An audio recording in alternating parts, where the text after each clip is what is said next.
Hey everyone, this is Nitro. For the third part of the month 11 update, I am going to be going over all of my intelligence-based attackers.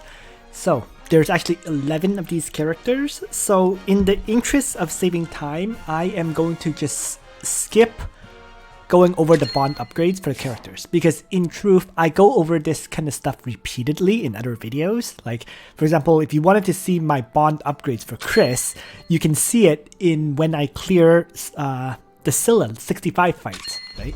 I haven't changed her upgrades since. As for other characters that I use, they've been gone over repeatedly in previous videos. While there might be minor changes as they've slowly gotten upgraded, basically, any character you plan to use for Apex Arena or for Ancient Beckoning, you're going to basically max out. Long story short, right? So it feels almost redundant and a waste of time to go over this bond section. So I'm just going to go over the heroes as usual, an overview of where I use them, and then I'll go into the nitty gritty of each hero's equipment and the enchants on them. So, before I begin though, I should mention, even though there's 11 heroes that I use who are intelligence based, interestingly enough, they all rely on just 3 different soldiers. So that makes things very easy for me. The 3 soldiers that are used are, of course, sorceresses by almost everybody, right? There's also shrine maidens on a whole bunch of them. Even though the Shrine Maidens are level 9, they are still the top tier soldier for most of these characters. And then the third soldier that is used is Zealots. And my Zealots are only level 7. So it's interesting to note that even though the Zealots are level 7, they were enough to be very good DPS. I do want to start raising these up to level 10 if possible. And that's one of the things on my to-do list. So, with that said, let's go over a brief overview of each hero, the way they're used, before I would go into the nitty gritty of each individual hero. So the 11 heroes are Bozel, Lana, Listel, Rachel, Renee, Shafaniel, Hein, Yulia, who has not been used yet, she's currently being built up. And then there will finally the other remaining mages are Jessica, who is just used for PvE, Lifan, who is occasionally used for Timeless Trial, and Chris, who was used for the Scylla 65 battle. So here we go, from top down. So you can see just from looking at these mages, almost all of the primary number of my mages are really dark, right? Ye-less Legends, which is Rachel and Shafaniel, and then the rest are more like support, right? Lifan, Jessica, and Chris are rarely used, like maybe for 1 or 2 fights, and then Yulia is part of Princess and Legion of Glory, and she hasn't been used yet, right? She's just in the build-up phase still. So there we have it. So you can see almost all my mages are exclusively dark, and Ye-less Legends were recently added. They're really just a new addition, in truth. So, we start with Bozel. Bozel has been the mainstay of almost all my strategies with his Earthquake skill to debuff enemies in general, as well as apply some damage and debuffs with Seal and his talent. The interesting thing about my Bozel is I've never raised him up to 6 stars. He's been at 70 out of 150 shards for a very, very long time. Despite that, he is still my top power mage at 70-65. It's also important to note that my power levels are actually a bit lower than they should be because my training grounds aren't fully complete, right? Compared to whales, for example, my training grounds are pretty much garbage. Core techs are not that upgraded, although I have been doing some upgrades on increasing the attack. Sorry. Whoops, went into the wrong training ground. Holy, right? My core techs for the longest time were at 14, 14, 14. I've started steadily raising the core attack tech, as well as the new joint attack training tech. Because I think, given how many mages I have, increasing the sorceress damage is pretty important. That's how I felt. So that is why these two are currently one of my upgrade priorities, right?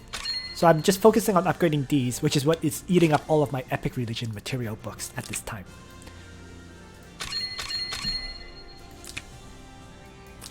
So, other than that, though, I should mention that, yeah, so theoretically my power might actually be like 7,400 or something like that. You know, it's hard to make an estimate, but you know, my sources should be providing much more power than they currently do. Long story short, if I, for example, change to, I don't know, let's say the Ambusher soldiers, which are tier 2, you can see my power dropped by 1,000. So it just shows just how much effect soldiers have on the power rating of your character, right? Just changing the catapults, for example, dropped it dramatically too. So yeah, Bozel, mainstay, you know, primarily as a debuffer via Earthquake, Seal, sometimes Faction Buffer, sometimes Sleep, sometimes Summon, all depends on the map. Highly versatile character, you know, used as a mainstay even in your PvP team. And yeah, that pretty much sums it up. And he always gets banned because of the debuffs he can apply, because his faction buff is so versatile, buffing up so many other characters like Zerda, Omega, Listel, etc. So it's very rare that I actually get to play Bozel on my party. At least for PvP. Lana. Lana, you can see, is nearly at the same power as my Bozel, which frankly just means that her enchants are incredibly good. Right? Overall, she's probably the character I put the most resources in building up, because I used Lana in almost every PvP fight, in that by pick ban, people always eliminated everyone else but left me Lana. So because of that, I really did dedicate a lot of resources to upgrading my Lana. And as a result, she has a decent amount of hit points, you know, extremely high intelligence for one-shotting targets, and so on. That's why her power rating is so high. Listel is next. Oh, Listel is the one that actually has a different soldier. I actually forgot to mention that. Because she is a flyer, so she's a melee flyer class, so she brings either gargoyles or vampire bats. The interesting thing here is my gargoyles and vampire bats are both garbage. I think they're both at level, yeah, see, vampire bats are at level 8 and gargoyles are at level 5. So it was kind of a makeshift, upgraded to the point where they're usable, even though they're not perfectly upgraded or maxed out. In the end, at level 8, the vampire bats do tank a decent amount of damage, and it's pretty rare to ever see my Listel get one-shotted, so it works out. Not much else needs to be said. I use Listel for, let's say, every day for doing my regular arena auto battles. I use her for PvP. I've started using her actually for doing some of my world event videos. For my daily world event clears. So she gets utility for sure. I do not use her for Time Rift and so on though. You know, she also does get used for Timeless Trial in particular. Whenever there is a fixed damage map, Listel will show up because that's an amazing amount of fixed damage via Blood Dance. So definitely a character I feel that everyone should build. And my Listel is at 5 stars now. She's, in truth, Listel is usable even at 4 stars. You know, I've faced a whole bunch of opponents in PvP at the high level, at Langrisser rank in fact, who have 4-star Listels, and they've performed great. So Listel is actually not a character that actually requires very high star levels, as long as you have good equipment on her and she is properly built. Okay, next is Rachel. Rachel is a very new addition to my party. In fact, I really didn't build her up until the past month or so, right? And in large part, I built her up because of Ancient Beckoning, right? My opinion was I already had a 6-star Lana. I felt I didn't need to build up Rachel, but Ancient Beckoning made me realize I really do need Rachel for a few of the fights. So that's why she was built up. I had her at 4 stars for the longest time, so I spent a month grinding her up to 5 stars. That's pretty much it. because she's only 5 stars rather than 6 stars, right? She doesn't do as much damage as Lana does. But it's interesting to note that Rachel's base hit points is actually much higher than Lana's, right? Because Lana's hit point growth is the B rank, right? She's at 3144, fully upgraded. Rachel, on the other hand, has an A rank hit point growth, so you can see it's at 3268.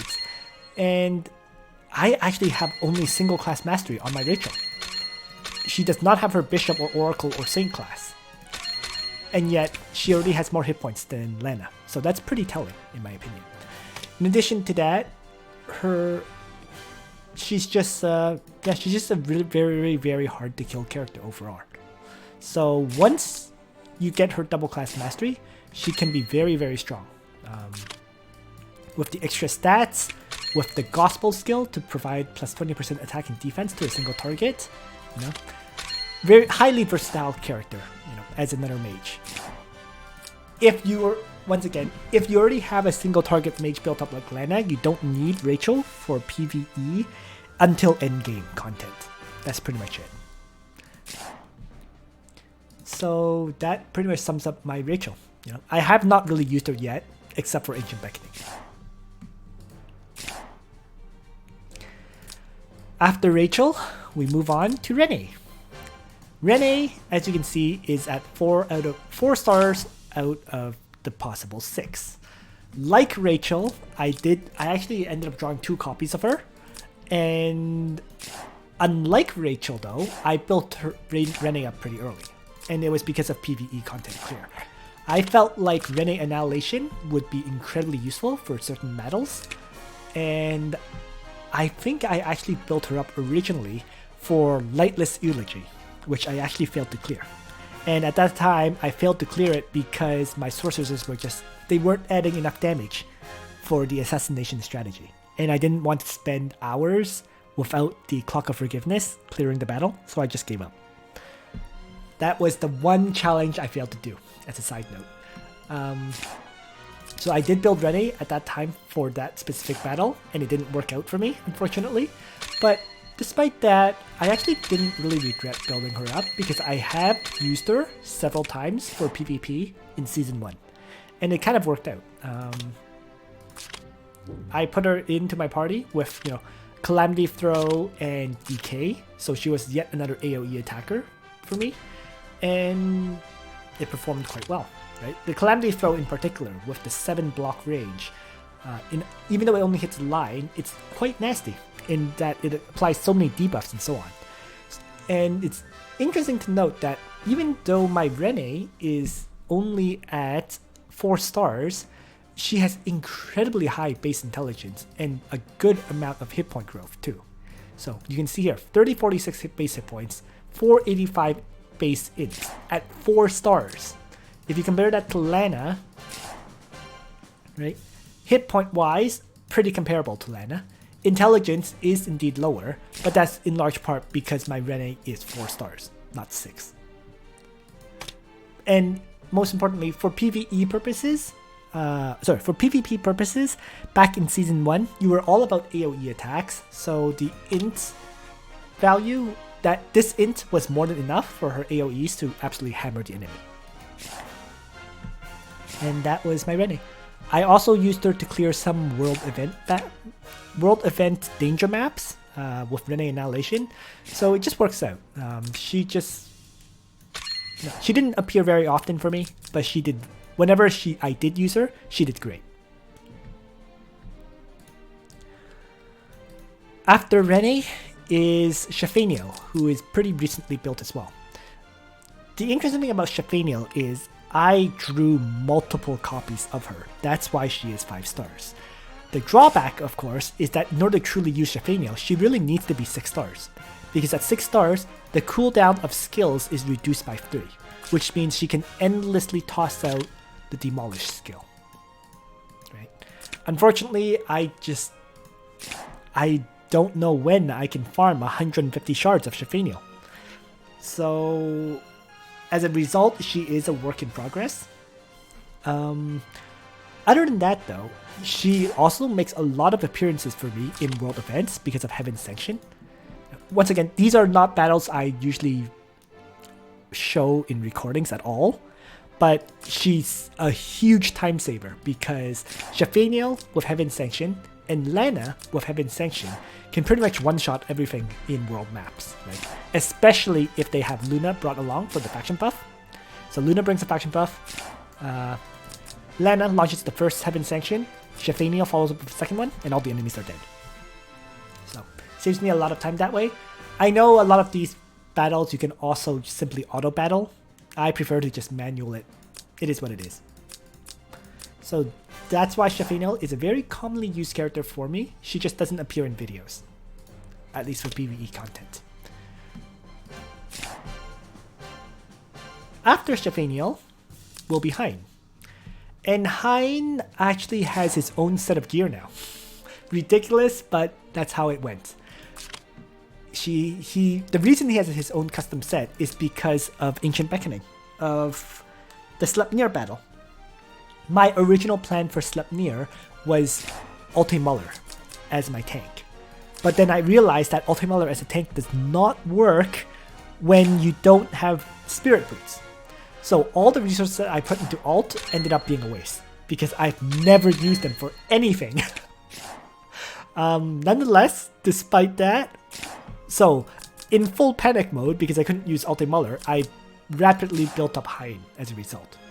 And so you can see here Hein has a Steel Enchant for the 10% damage taken decrease, combined with the Shrine Maiden 70%, that is an 80% damage reduction effect.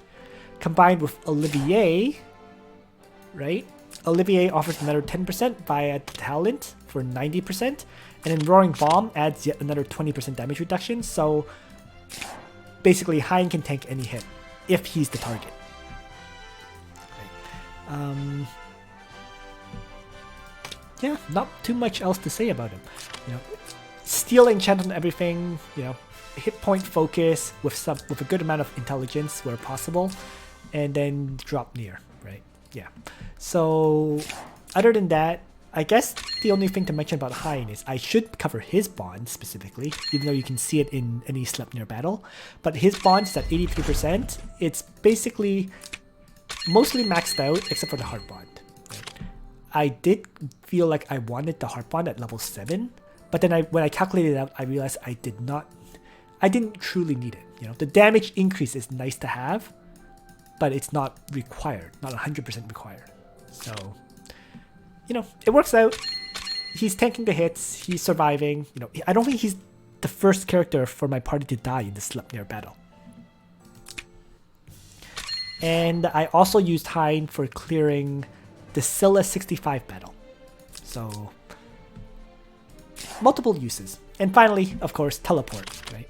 Very commonly used there as well. So with his own custom set, he's actually quite auto-battle friendly for Guild Wars as well. So I actually use him very often, especially since he's part of both Legion of Glory and the Empire factions. After Hein, we cover a new in-space hero, which is currently being built, Yulia. So Yulia, because it's the new month today, January 1st, 2020, I was able to get new runestones, and thus Yulia just got her access to her new second line. Right? So I've not finished yet. She just has access to Blade of the Goddess. I need to finish upgrading this class before changing her back into Langrisser Princess.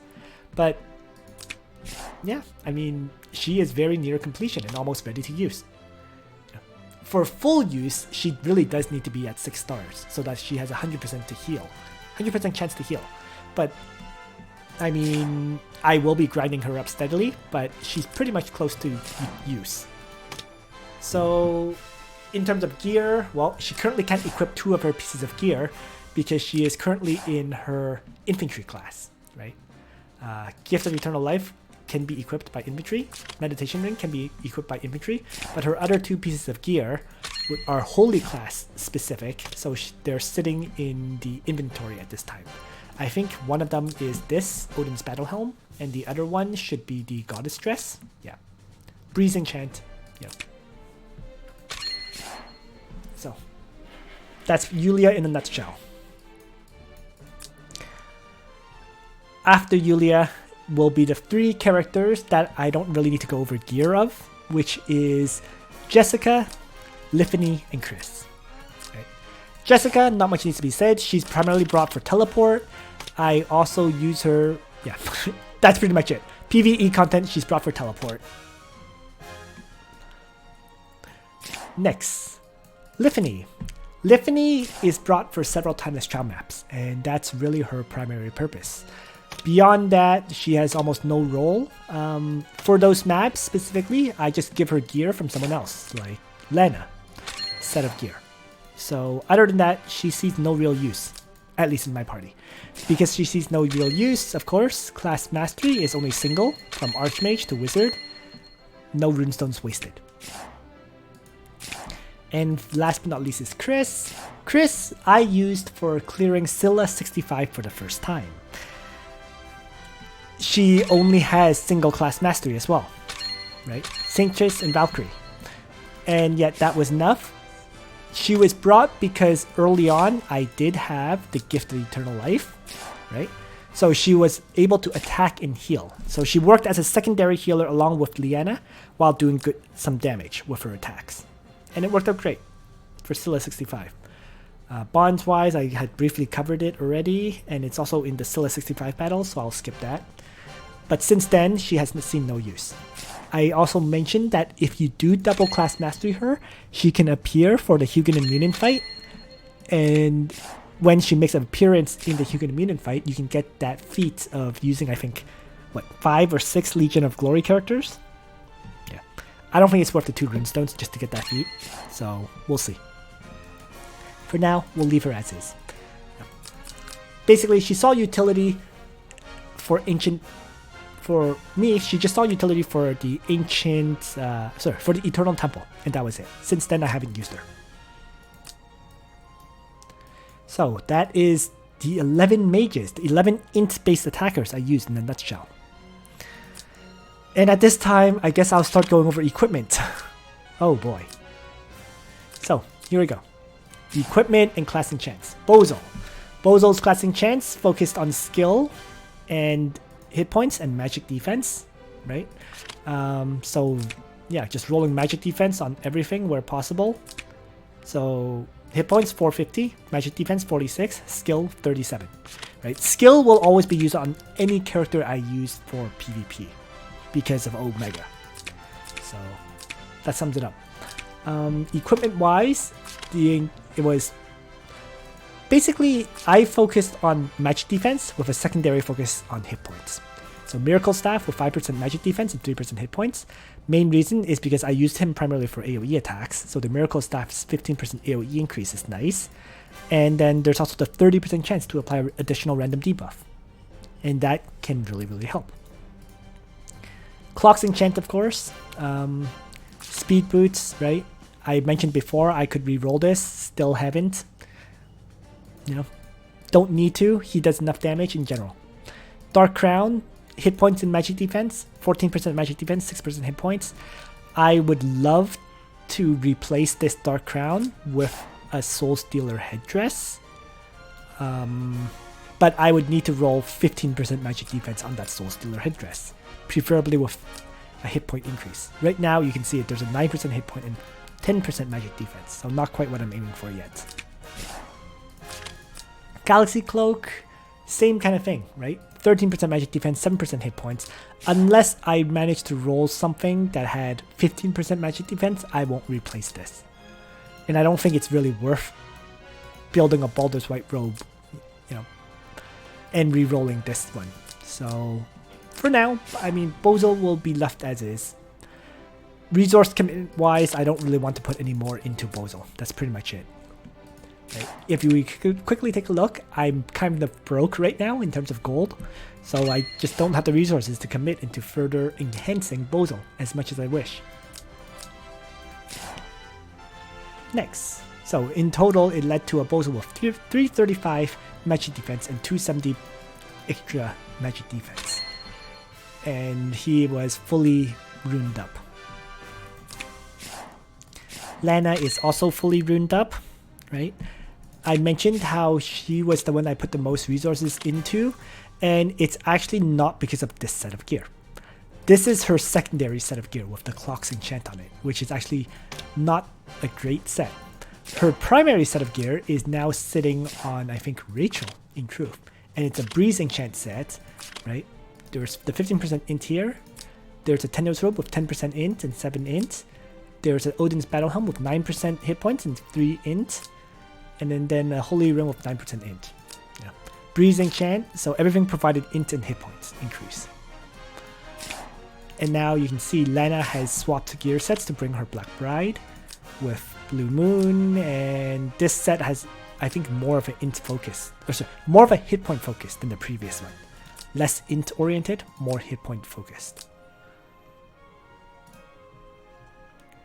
Clock's Enchant instead of Breeze, which it is what it is. I generally swap this set when I used Lana for PvP. Otherwise, she's bringing this clock set for PvE content. So, and then in terms of the class enchants, she's not complete, not even close, because mages is what I'm lacking in mastery stones for. So, but she'll definitely roll hit points on these two, and then she'll probably roll int on these other two. So skill, so int, hit points, and skill for everything. After Lana is Listel, and Listel is kind of interesting in the class enchants. I went for both magic defense and hit points, with some skill increase. The reason for that is because Listel has A-class growth in both defense and magic defense, meaning she can get extraordinarily high defense, allowing her to easily tank assassin hits. So that's why there was that focus on increasing defense as well as magic defense. It does mean getting her enchants can be very difficult, because you ideally actually want all three stats: hit points, magic defense, and defense. I currently just have hit points and magic defense, so it is costing me there. Right? Gear set wise, she is pretty much complete. Oath of Justice, the George's Feathered Crown, and Swordsmith Medal. The only optional replacement is this Galaxy Cloak, where I replace it with a Last Rites to give her increased survivability. Unfortunately, I don't have one right now. Right. I have 3 Last Rites in total. 1 is on Juggler, 2 are on my Assassins. So maybe if I get more Last Rites, I can give one to Listel. As it is, she settles for this set. And you know what? It's very rare for my Listel to get one-shotted, so it works out fine. Rachel, as previously mentioned, has Lana's primary set of PvP gear on her. I actually just use Rachel now, mainly for auto-battling my regular arena matches, right? Because for regular arena, my team consists of Leticia, 3 flying mages who can AoE attack, which is Bozel, Listel, and Rachel, and then Liana to act again. And that's my team. It usually wipes out the enemy teams. I can auto-battle it 5 times to get my daily clears, right? You can see I am at 15 out of 15 for this week. And I just constantly lose the defenses while constantly winning the attacks. Yeah. That's my Rachel primary use. Her secondary use is, of course, Ancient Beckoning as a DPS mage. And even though she's 5 stars, she does enough damage for me to get S rank in the fights that I use her in. So there we go. So in truth, I would say 6 stars is more a very nice to have element, but not 100% required. Okay, Renee. Oh, yeah, in terms of gear, I think I already covered it, right? Yeah, I did cover it while talking about Lana. So we'll skip Rachel's gear and move on to Renee. Renee, of course, yet all the mages so far, all these dark mages have access to sorceresses. So she also brings sorceresses. She has her own set of gear where there is a level 20 Soul Stealer headdress. Clock's Enchant so that she can potentially keep using Renee Annihilation. Right? Not much else to say about this, other than that. It works, even though the Soul Stealer headdress is level 20. She's never actually single target attacked in those battles in general, so it didn't matter that it was not level 50. She has a meditation ring simply because I have one. I didn't have that many int-based accessories to feed her one, so that's why she has that meditation ring. If I were to replace it, it would probably be with something like another Holy Ring or maybe Eye of the Beholder. We'll see. I haven't had to replace it yet, so it works out for now. Like, I mean, the other thing is, in the situations where I truly need to use her, I frequently just give her parts of Lana's current set, right? That also has the Clocks enchant. And then I generally switch Lana to that Breeze enchant set that's on Rachel. So that's why this set is kind of half-assed as a result. Alright. And I guess I should briefly mention, the Astaroth has 11% int plus 11 int. So you can almost effectively say this is what? 13% int increase. Tenyo's Robe has only hit points. Soul Stealer Headdress has only hit points and magic defense. And then the Meditation Ring has 7% int with 2 int. So this equipment set in some ways is a bit lacking, right? I'm missing the 10% from these 2 items. But I've realized that trying to roll for both int and hit points together is not easy, right? I mentioned it, but I re-rolled these 2 items a lot. With a lot of SSR Breeze enchants, and I still haven't gotten the 5% int with hit point percentage roll at all. So the closest was the headdress with 3% int, not 5%, and 9% hit points. So it's not easy. Okay, moving on. This is feeling like a very long video, so bear with me. Shafaniel. So Shafaniel has her own custom set of gear. Breeze enchant, because I'm steadily setting her up for PvP utility. Of course, she won't get to shine for PvP until she's actually 6 stars. She actually has a star earring, which I plan to replace. That's why it only has a 7% int increase, right? The star earring should be replaced with the what's it called? The one that can apply an additional removal of debuff. That is on someone else right now, and I don't see it.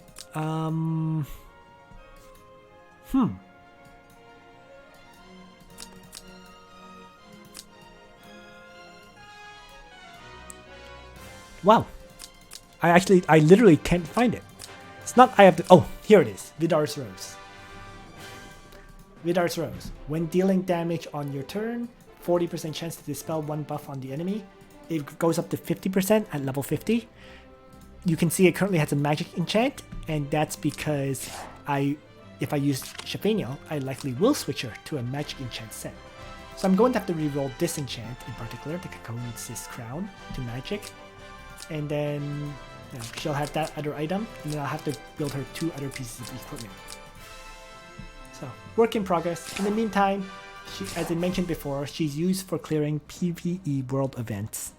And in that sense, Breeze, with the extra 10% damage dealt, is doing enough. Yes, magic offers an extra 5%, but Breeze is doing fine too right now. So that's Shafaniel. After Shafaniel was Hein, who I had already previously fully covered. And then the last 3 characters I'm skipping because they don't have their own gear sets. So, with the coverage of Shafaniel, and I also covered Yulia. So there we go. All of my 11 int-based attackers. So you can see that really most of these int-based attackers are more recently developed, and they haven't seen that much utility yet, right? The core ones that I used for most of my content was Bozel and Lana, right? Listel has recently been added, right? Renee was added for certain PvE battles. Rachel was added for Ancient Beckoning. Shephaniel was built in large part because I picked up 3 copies of her. 3 or 4, I think. That was why I started building her up. And then, yeah, Yulia I think is a must-have for PvP. Even though I'm reducing my PvP playtime, I'm still building her. And the other ones were, you know, limited utility, occasional use characters. And Hein was Ancient Beckoning as well. And there we have it. All the mages I currently have built. You can see there's tons of gear sets I have built for mages in general. If I take a quick look at blue moons in general, you can see that there's 1, 2, 3 blue moons in existence, right? 4 blue moons in existence, a red moon in existence, right? An Astaroth, Ulverstaff, and Goddess's Left Hands, 2 of them. Purgatories, 2 of those, and a new blue moon being built, and a new Goddess's Left Hand being built. So it's kind of ridiculous. 4, 8, 12, 13, 14, and then also a Miracle Staff. 15 mage and healer staves being built up. Right. The Miracle Staff, I should mention, will likely end up going to Shephaniel as well. Right. Because Shephaniel is constantly launching AoE attacks, right? So since I need a new staff for her, rather than a staff that gives plus 10% int, I may just do a staff that gives plus 15% AoE damage and debuffs. We'll see on that one. And with that, my whole party is covered. In terms of the int-based attackers anyways. So the next video will be the final one, covering all of my physical-based attackers. And there's 13 of those. Oh my god. This was already extremely long with 11. I guess the 13 one will be like 50 minutes. Good lord. So, but there we have it. 11 int-based attackers. Most of them didn't see use. The primary ones were covered early, and yeah. And the rest were being built for Ancient Beckoning and PvP purposes. So, thanks for watching everyone. I hope you found this video useful. And on that note, Nitro out.